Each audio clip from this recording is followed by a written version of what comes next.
Hi, I'm Lee Little, Hoop Fitness and Nutrition Coach. Welcome back to our three-part free beginner hoop series. This is lesson 2, how to correct the most common mistakes that we see beginners make. So in this tutorial, we're going to get you back on track and activating your core properly in no time. Before we start with our 5 mistakes that we see all the time, we're going to talk about hoop size. If you are having problems with your waist hooping, I would recommend that you first check your hoop size.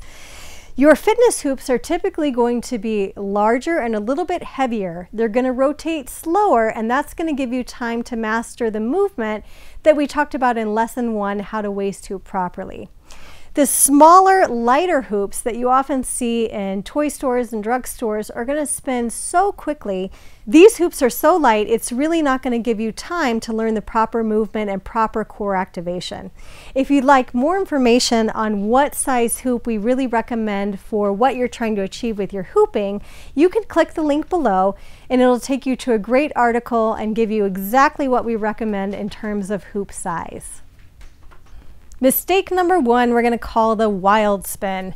This happens when your hoop is not level and it starts tilting either right or left, or you don't even make contact with your body. So sometimes we'll see kind of this wild spin happening and it's really hard to get your hoop level, or the hoop doesn't even make contact initially.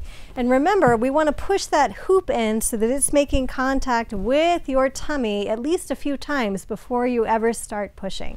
So to correct that, just make sure elbows are tucked in and you're pushing your hoop right in toward that tummy to keep it level before you start your front-back pushing or before you start pushing from side to side.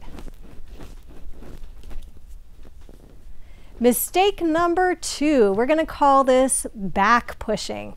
So one of the things that we talked about was how we need to push forward and backward. Back pushing is happening when you're emphasizing the back push more than you are from the front. So let me show you from the side what this is going to look like. So pushing from the back starts to look like this, where we're emphasizing the push from the back more than we are from the front. So to correct this, we bring the pelvis under and we push more from the front to get that hoop level and correct our posture. Knees are still nice and soft, and that should bring the activation back to your core. Mistake number 3 we'll call the lock and roll. This happens when your back leg is extended as you begin your push. So what you're seeing is my back leg is really straight, and now we've got a lot of movement coming from the quad, which is not what you want. You want your movement coming from the core. So to correct this, what we're going to do is we're going to bring those legs a little closer together. We're going to tuck the pelvis under, and we're really going to emphasize the front back pushing from the tummy, not from the knees and not from the legs. And that should bring your movement back to your core as well.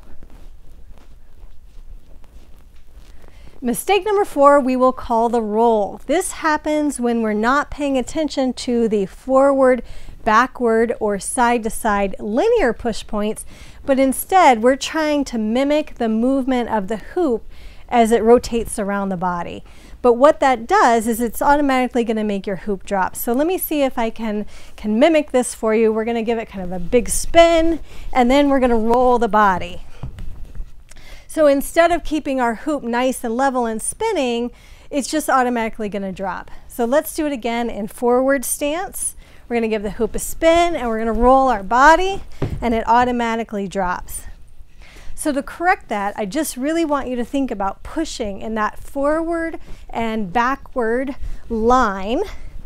If you imagine drawing a line between your feet and you're just pushing right along that line, that should help bring your hoop back to a level spin and keep it rotating so that you're activating your core. Mistake number 5 we will call knee bouncing. This is when most of the movement is originating from the knees and again not from your core.